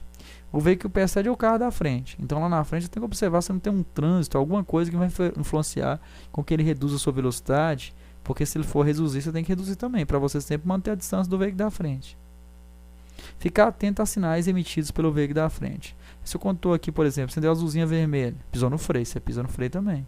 Se deu seta para a esquerda ou para a direita, ele vai reduzir a velocidade, você reduz também. Dessa forma, você evita a colisão com o veículo da frente. Colisão com o veículo de trás. Uma das principais causas de colisão na traseira é motivada por motoristas que dirigem colado e nem sempre podem se escapar da situação, principalmente numa emergência. Então, se o condutor anda colado no veículo da frente, né, você está dirigindo, tem alguém colado na traseira do seu veículo ali, certamente ele pode não ter espaço, talvez uma manobra que você faça, né, e colidir com a traseira do seu veículo. Não fique indeciso ao percurso. É interessante que você, dirigindo seu veículo, sinalize sempre com antecedência para evitar uma colisão com o veículo de trás. Não freie bruscamente. Defina o trajeto e sinalize com antecedência. É interessante você definir o trajeto de casa. Eu vou sair, vou pegar tal rua, tal avenida. Dessa forma você adianta mais o seu percurso e acaba evitando uma situação dessa. Facilite a ultrapassagem. É interessante que você facilite a manobra. Então, quando estou querendo ultrapassar o seu veículo, você facilita a manobra do lado esquerdo, tira esse carro colado da traseira sua, evita uma colisão dessa. Então a gente fala assim, mas deixa eu bater, quem bate atrás está errado. Só que acontece que a colisão que você estava acompanhando nas aulas, a lesão no pescoço, o efeito chicote, ela é relacionada com a colisão com o veículo de trás. É um carro que bate a traseira sua, se o encosto de cabeça não estiver regulado corretamente, pode acontecer uma lesão no pescoço, você pode morrer por causa disso. Então analisa direitinho, se ela se compensa, deixa ele pagar pelo erro dele. Colisão frente com frente ou frontal. É um dos piores tipos de acidente que tem, pois em poucos segundos os veículos se transformam em ferros torcidos, envolvendo os ocupantes, condutores e ocupantes de tal maneira que raramente escapam com vida. Então, geralmente é um acidente violento, raramente as vítimas escapam ilesas.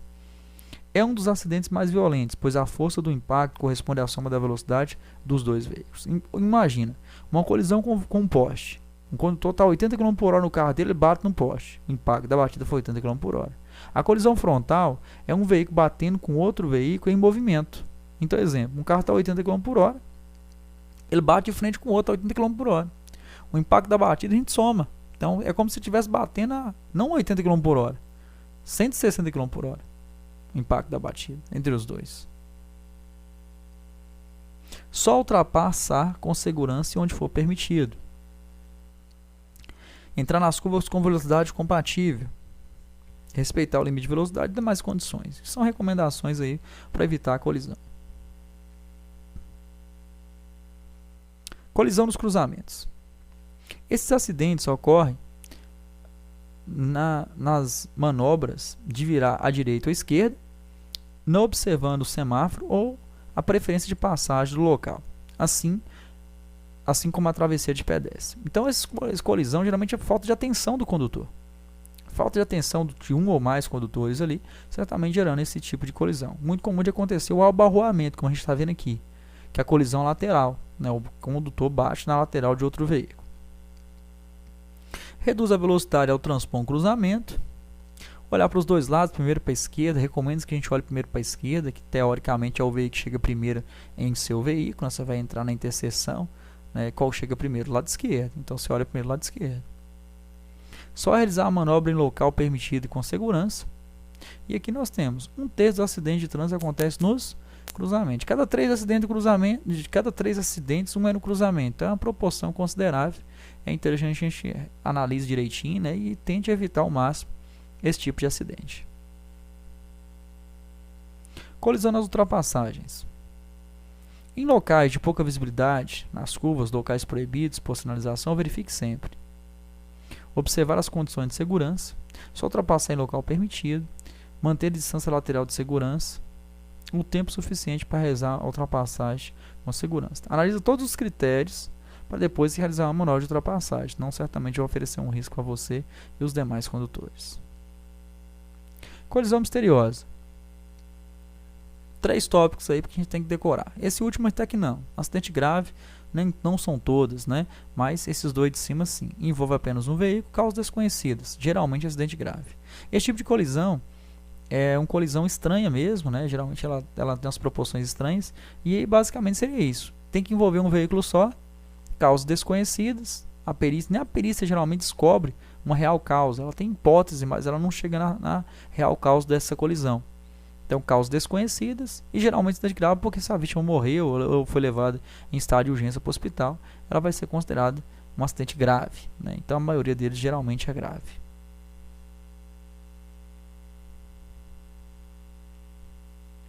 Colisão com ciclistas. A maioria dos ciclistas a maioria dos ciclistas é composto por menores ou por pessoas que desconhecem as leis de trânsito e andam pelas vias de maneira que lhe parece melhor. Na verdade, é porque o ciclista, na verdade, quase que todo mundo, né? Geralmente a gente vai saber sobre as leis de trânsito, infelizmente, é quando a gente vai tirar a carteira. Então, nesse caso, tem regra para todo mundo. Para pedestre, para ciclista, para condutor de veículo automotor. Todas as regras não valem para todo mundo. Só que a gente vai se deparar com situações que muita gente não sabe sobre as regras. Não sabe como que ele tem que se portar com a bicicleta dele, né? Como que ele tem que andar como pedestre. Então a gente tem que sempre estar usando a direção defensiva. Respeita a distância lateral de segurança, que recomenda-se que mantenha. Recomenda-se não, isso é lei. É obrigatório que mantenha pelo menos 1,5 m ao ultrapassar a bicicleta. Mantenha-se eles em seu campo de visão. Os veículos motorizados são responsáveis pela segurança dos não motorizados. Nós temos uma questão hierárquica, né? E aí nós temos um veículo automotor, um veículo de maior porte sobre um de menor porte, um motorizado por um não motorizado, todos juntos pela segurança dos pedestres. Cuidado ao abrir a porta, né? Isso aqui é interessante observar, é muito comum de acontecer esse tipo de colisão, não só com o ciclista, né? Mas talvez até com o motociclista também. Abrir a porta com cuidado para evitar essa colisão. Colisão com motocicletas. Motocicletas e similares fazem parte integrante do trânsito e seus condutores devem obedecer sempre à sinalização e às leis de trânsito, mas isso nem sempre ocorre. Se não ocorre, olhe com muita atenção antes de mudar de faixa. Lembre-se, os veículos de maior porte são responsáveis pela segurança de menor. Não confie somente nos espelhos retrovisores, movimente também a cabeça e cuidado ao abrir a porta do veículo. Isso tudo são recomendações para evitar a colisão com o motociclista. Colisão com manobra de marcha ré. Por ser considerada manobra perigosa, você deve evitá-la sempre que possível e nunca realizá-la sem adotar medidas de segurança numa via por onde circula veículos ou pedestres. Então, a manobra de marcha ré ela é perigosa. Recomendo que você use ela sempre em pequenas manobras sem causar risco e, se puder evitar, melhor. Jamais dê marcha ré nas esquinas. Antes de realizar a manobra de marcha ré, observar com toda atenção a traseira do veículo. Não sair de ré de garagem ou estacionamento, pois sua visão na área esteja prejudicada. Recomendo que você sempre coloque o carro de ré para você sair de frente, né? Igual aqui mesmo para ele não ter errado. Colocou de frente. Recomendo que você coloque de ré o carro para que você saia de frente, é mais seguro. Transitar em marcha ré, salvo na distância necessária a pequenas manobras, infração de natureza grave ao condutor. Colisão com o pedestre ou atropelamento. Como seu comportamento é imprevisível e não há como evitar o acesso de pessoas imprudentes, portadores de necessidades especiais, alcoolizados nas vias, a melhor regra para o condutor é ser cuidadoso com o pedestre e dar-lhe sempre o direito de passagem. Sim, a gente vai se deparar com muitas situações. Eu falei com vocês que a maioria dos ciclistas não conhece as regras, o pedestre também, mesma coisa. Então, dê sempre preferência ao mesmo, para evitar situações mais complicadas.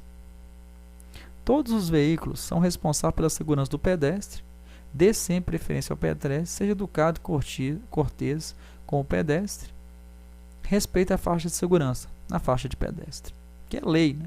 Obrigatório que você sempre dê a passagem ao mesmo, para a questão de evitar situações mais complicadas. Colisão com animais.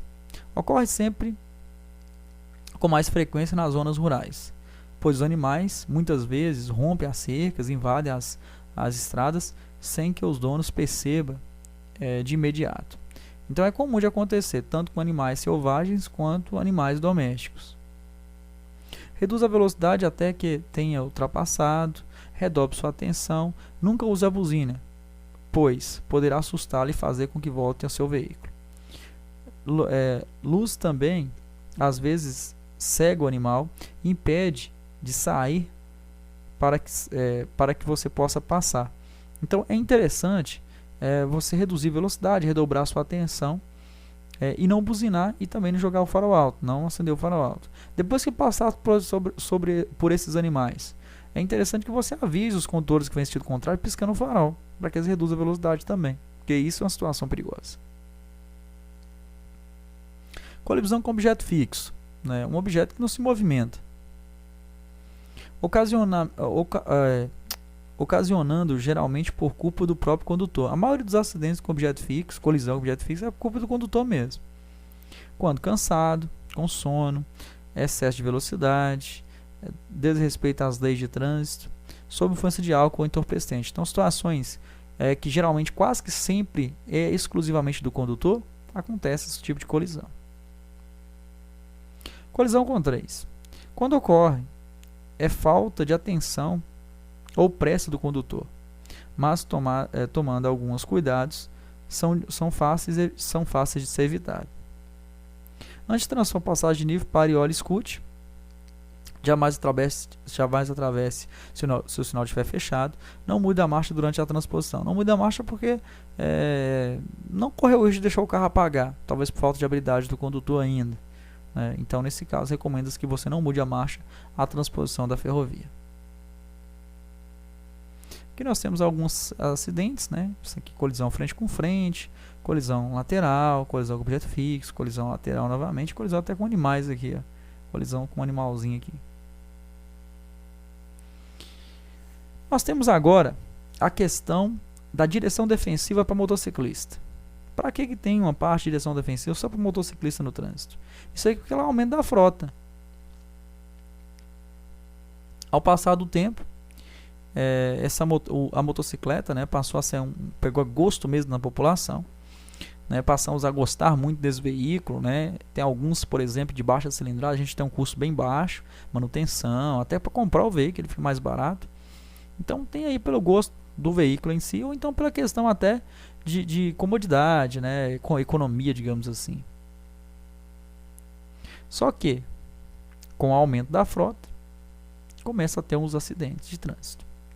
Então nós temos aí aumento do veículo, aumento dos índices de acidente. Por isso que tem uma parte que fala só sobre direção defensiva para motociclista, né? Quais são as recomendações, as técnicas que eu devo usar para evitar as colisões.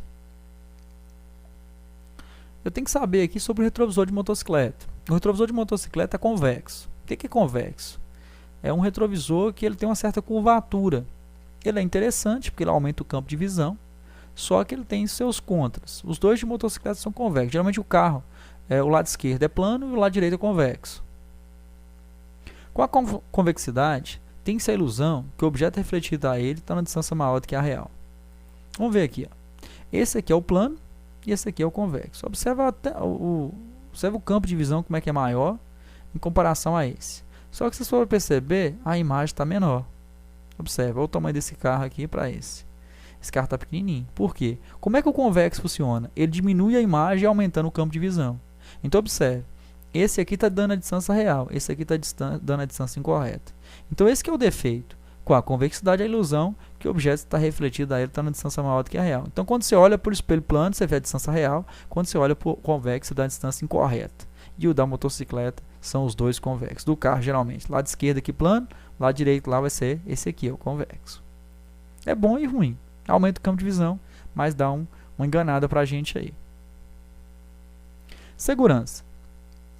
Comprou uma motocicleta e agora é só sair por aí, não é? Não é bem assim. Além da habilidade para guiar o veículo, é preciso observar o detalhe mais importante, a segurança. É o mais comum. Se eu compro uma motocicleta lá, já quer conduzir o veículo sem nenhum mínimo de segurança possível. O uso dos equipamentos é imprescindível para garantir a integridade física do condutor no caso de uma queda ou colisão. Então, usem os equipamentos. A gente tem aí um equipamento obrigatório só, por lei, que é o equipamento, que é o capacete. Tem uma resolução para esse capacete do CONTRAN. O resto, bota, luva, calça, isso é interessante que você use, recomenda que você use, mas não seria diretamente obrigatório. Transporte passageiro. Como é que eu devo transportar passageiro em motocicleta? O passageiro em motocicleta deverá ser transportado utilizando capacete de segurança. Aqui a gente está vendo o capacete de segurança para o passageiro. Utilizando vestuário de proteção. O que você estiver usando é interessante que ele use também. Em carro lateral acoplado ao veículo é uma forma de você conduzir também, que chama sidecar, seria um carro acoplado à motocicleta. Em assento suplementar atrás do condutor. Se não tiver o carrinho lateral, vai usar essa forma aqui, ó, assento suplementar atrás do condutor, como já está sendo transportado, né, aqui nessa ilustração. Não transportar menor de 7 anos ou pessoas que não tenham condições de cuidar de sua própria segurança. Perfeito. Você pode transportar uma criança com 7 anos na motocicleta? Pode. Por enquanto, por lei, ainda não tem nada de mudança recente. Por enquanto, 7 anos na motocicleta pode, menor de 7 que não pode. Postura. A motocicleta, ela requer uma postura também, igual o carro. Essa postura a conduzir o veículo vai diminuir o desgaste físico e vai aumentar a questão da segurança, porque você vai usar os comandos de maneira correta. Então, braço ligeiramente flexionado, coluna ereta, os joelhos presos ao tanque, né, as pernas presas ao tanque, os pés em cima das pedaleiras, no meio da pedaleira, não deixar o pé abaixo. Então, pulso flexionado. Então, essa é uma postura que você deve conduzir a motocicleta, né? Então, essa postura aumenta a segurança e diminui o desgaste físico. Curva. Motocicleta, a gente está vendo a ilustração aqui, quanto maior a velocidade que a motocicleta está, mais inclinada tem que ser ela, ou menor o raio da curva mais fechada. Então, para que você tenha uma conduta correta, reduz a velocidade sempre, antes da curva. Comece a fazer a curva um pouco mais aberta também, né? A gente abre um pouco mais para ter um ângulo correto no final da curva. Reduz a velocidade antes para que você não incline exageradamente a motocicleta, porque exageradamente certamente você vai perder a estabilidade dela. Aqui a gente tem 3 principais técnicas da realização de curva com a motocicleta. Aqui seria a motocicleta em alta velocidade, a inclinação do motociclista é o mesmo da motocicleta. Pista com baixa aderência, não tem muita aderência na pista, exemplo, pista molhada. A inclinação da moto é menor do que o do motociclista, ele inclina mais que a moto. E aqui desviando de obstáculo, ou fazer curva em baixa velocidade. A motocicleta inclina mais do que o próprio piloto. Isso aí são técnicas para compensar as leis da física, para que você realize corretamente. Obstáculo. Passando por um obstáculo. Como é que a gente faz? Sendo inevitável, faça. Erga-se um pouco da motocicleta e não freie, né, em cima do obstáculo, porque certamente o estrago vai ser maior, o dano vai ser maior aí. Então nós temos que erguer-se um pouquinho da motocicleta, os braços e pernas vão servir como molas quando bater no impacto. São técnicas aí utilizadas para que você passe em um obstáculo. Frenagem. Saber frear é um dado básico para a segurança. Erros no momento de frenagem são causas de muitos acidentes com motocicletas no mundo inteiro. Então, na verdade, como é que eu freio? A gente tem que frear os 2 freios da motocicleta, freio dianteiro e freio traseiro. Eu não posso frear bruscamente esses freios, porque a roda trava e você perde a aderência da motocicleta. Aqui nós temos, utilizando aqui, ó, só o freio traseiro, aqui utilizando o freio traseiro e a embreagem no final, usou o freio traseiro e embreagem no final, e aqui usou o freio dianteiro e o freio traseiro e embreagem no final. No final aqui é porque a embreagem também ela tem um detalhe. Quando você aciona a embreagem, você corta a rotação do motor para as rodas. Então a moto leva mais tempo a parar. Então quando você não aciona a embreagem e usa os freios, você está usando o freio motor da motocicleta. Então é como se você estivesse usando 3 freios. O freio dianteiro, o freio traseiro e o freio motor. Faz com que ela pare mais rápido. Cruzamento. Sempre é um perigo potencial, reduzir velocidade, olhar primeiro para a esquerda. Todo cruzamento, sendo ou não sinalizado, é interessante que você reduza a velocidade, para evitar a colisão. Lembrando que se você estiver conduzindo a motocicleta, você vai ser mais prejudicado numa colisão, por exemplo. Ao cruzar a pista, olhe primeiro para a esquerda. Pilotando à noite. É interessante que você analise que toda a parte elétrica do seu veículo esteja funcionando corretamente, a viseira em bom estado de conservação. Se acontecer um ofuscamento, olhar para aquela linha de bordo que está à direita da via. Nesse caso, são recomendações para que você guie a motocicleta. Lembrando, reduzir um pouquinho mais a velocidade também por essa condição adversa. Transitar em corredor. Não recomenda-se que você ande, não há infração específica para a questão do cruzamento aqui no Brasil, né? Não tem uma infração dirigindo entre o corredor, né? Transitar entre corredores. Mas tem infração que deixar de manter distância lateral entre o seu e os demais veículos é a infração. poderá ser até punido por isso. Então é interessante que você não ande, não recomendo que você ande nos corredores, isso é perigoso, né? O condutor pode não ver, te fechar no trânsito e causar um acidente. Adversidades do clima. Diante do perigo oferecido, o ideal mesmo é evitar a pilotagem. Mas, se não houver essa possibilidade, esteja pelo menos sempre muito bem equipado, com luvas, botas, roupa apropriada, em cada situação que a gente já está aí, né? Esteja preparado, porque a motocicleta te deixa uma sensação de liberdade. Muito bom guiar a motocicleta, mas a gente fica exposto a tudo, as condições do tempo e do clima. Aqui nós temos a operação de mototáxi ou motofrete. Isso aqui no caso são atividades remuneradas de acordo com o transporte de pessoas, mototáxi, ou transporte de frete, mercadoria.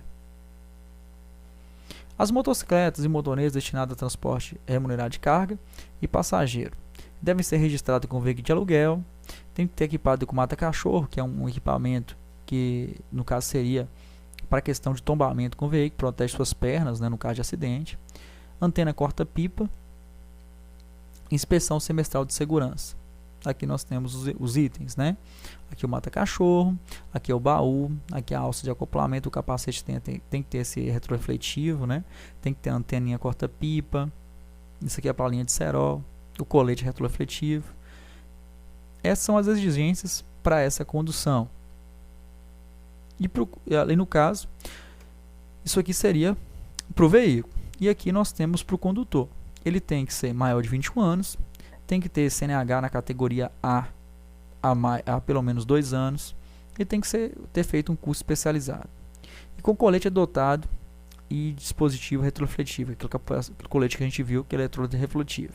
Essas são as 4 exigências para que o condutor exerça essa atividade. A idade, pelo menos 21 anos, categoria 2 anos de B, curso especializado, que é o curso de mototáxi motofrete, que vai ter curso prático e curso teórico, com o dispositivo, que é um colete, para essas situações. Aqui nós temos na prática, né? Olha lá, o capacete, o colete, o baú. Isso aí são as exigências registrado com placa de aluguel, uma placa vermelha. Aqui nós temos as especificações do baú. O baú ele deve ter no máximo 60 centímetros de largura, no máximo 60 centímetros de largura, desde que não exceda as extremidades internas dos espelhos retrovisores. Como é que seria isso? Para quando ele estiver conduzindo o veículo, ele vai olhar nos retrovisores. O baú não pode atrapalhar a visão dos espelhos retrovisores. Por isso que fala 60 centímetros de largura, desde que não exceda as extremidades internas. A altura do baú, no máximo 70 centímetros, a partir do banco aqui. Comprimento, final da moto, rabeta da moto. Terminou a moto, terminou o baú. Essas são as dimensões regulamentadas para o baú, para essa atividade, que é o equipamento fechado, que seria baú. Tem um dispositivo também aberto, que é o grelha ou grade. Aqui nós temos a altura da carga colocada no dispositivo no máximo 40 centímetros, ela não pode passar do dispositivo. Admite-se a altura até de 70 centímetros, se for a combinação. Combinação por quê? Porque tem situações em que a gente tem o baú com a grelha. Então, somou tudo até 70 centímetros. Mesma largura, a mesma altura é do baú também. A largura, 70 centímetros, a mesma coisa. Essa grelha pode chegar até 60 centímetros, desde que não interfira na visão dos espelhos retrovisores. Quer dizer o quê? O motoqueiro está andando, ele olha pelo espelho retrovisor ou não pode interferir na visão dos espelhos retrovisores. O comprimento, rabeta da moto. Terminou a moto, tem que terminar o dispositivo também. Esse aqui é os alforjes, as bochas ou caixas laterais. Largura do dispositivo, eles vão colocar assim, quer ver?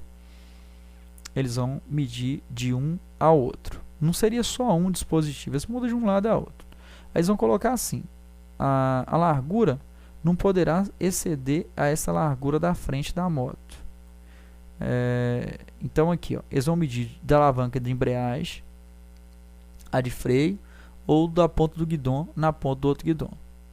Então esse dispositivo não pode exceder essa parte frontal da moto. É como se fosse assim, se a moto for passar num local bem estreito, se a parte dela passar, se a parte da frente passar, traseira também tem que passar. Então, eles vão medir a frente aqui da embreagem, né? Eles vão medir aqui, ó, a alavanca de freio ou embreagem, a que for maior, extremidades do guidão ou alavanca de freio e embreagem, a que for maior, para poder instalar esse dispositivo aqui na motocicleta. Então, exemplo, se a parte da frente da moto passar, para a traseira também tem que passar. Então, nós vamos medir a frente com a traseira aqui para poder instalar o dispositivo. A altura não pode ser superior do banco. Tá? A altura aqui vai ser a mesma do banco. A altura dele vai chegar no máximo a essa. O comprimento, rabeta da moto. Terminou a moto também. Encerrou o dispositivo. Também tem essa aqui, ó. Esse se chama de baúzinho, né? É caixa especialmente projetada para acomodação de capacete. Ela pode exceder até 15 centímetros a partir do final da moto aqui. Então, aquela de capacete, ela pode ficar um pouco mais comprida do que o baú ou os outros dispositivos, que é as caixas ou alforjes ou as caixas laterais, que basicamente seria essa daqui. Ó. Essa aqui é a caixa, essa aqui é o baúzinho. Semi-reboque motocicleta. De acordo com a resolução 273, motocicleta ou motoneta pode tracionar semi-reboque se ela tiver mais de 120 cilindradas. Mais de 120, 121 a 122, mais de 120 cilindradas poderá tracionar o semi-reboque. Dimensões máximas do dispositivo. A largura dele seria 1,15, a altura 90 cm e o comprimento 2,15 com a alça de acoplamento. Então a largura dele aqui, ó, no máximo 2,15, a altura 90 centímetros e o comprimento seria aí até 2,15, contando com a alça de acoplamento. Essas são as dimensões aí fixadas para o semi-reboque. Equipamentos obrigatórios: para-choque traseiro, lanterna de posição traseira na cor vermelha, protetor de roda traseira, que são esses paralamas aqui, freio de serviço é porque se você frear a motocicleta ele vai frear também, lanterna de freio na cor vermelha, iluminação de placa, lanternas indicadoras de direção, que é a seta na cor âmbar ou vermelho, pneus que ofereçam condições de segurança, que tem que ter pelo menos 1,6 mm de profundidade, dos sulcos, do desenho, elemento refletivo aplicado na lateral e traseira. Também é obrigatório uns adesivos que brilhem quando decide luz a eles. Esses são a lista de equipamentos obrigatórios para o semi-reboque na motocicleta. Sidecar. O sidecar, ou também chamado de sidecar, ele pode ser utilizado na motocicleta. É proibido o transporte de combustíveis inflamáveis ou tóxicos e galões nos veículos que trata a Lei 2009, de 29 de junho de 2009, com exceções dos botijões de gás com capacidade máxima de 13 kg e galões contendo água mineral com capacidade máxima de 20 litros, desde com auxílio de sidecar. Então, você pode transportar esse tipo de produto perigoso, na verdade é o único produto perigoso que pode ser transportado, que é o gás, até 13 kg, que é esse que a gente tem no bojão de casa. No sidecar você pode transportar, ou no semi-reboque da carretinha também você pode transportar. Fora isso, não pode transportar nenhum tipo de produto perigoso. Na moto, exatamente na moto, não pode transportar nenhum tipo de produto perigoso, inclusive o gás. Só com auxílio sidecar ou com semi-reboque. Galão de água mineral também até 20 litros. Se for transportar gás, o sidecar tem que estar homologado para essa finalidade, como está aqui painel de segurança e rótulo de risco. Aqui nós temos a questão também que é vedado o uso simultâneo de sidecar ou semi-reboque. Quer dizer, eu não posso colocar o sidecar e, consequentemente, colocar um semi-reboque atrás da motocicleta. Isso não é permitido que faça. Ou é um ou é outro. Então, o sidecar é um dispositivo que usa tanto para carga quanto para passageiro. Dessa lei 12.009, essa lei 12.009, ela informa para a gente que a gente pode usar o sidecar para transportar produto perigoso. E só na motocicleta a gente não pode transportar nenhum tipo de produto perigoso. Finalizamos a direção defensiva, toda a matéria de direção defensiva. Espero que vocês tenham gostado do vídeo, teve um aproveitamento bacana e bons estudos.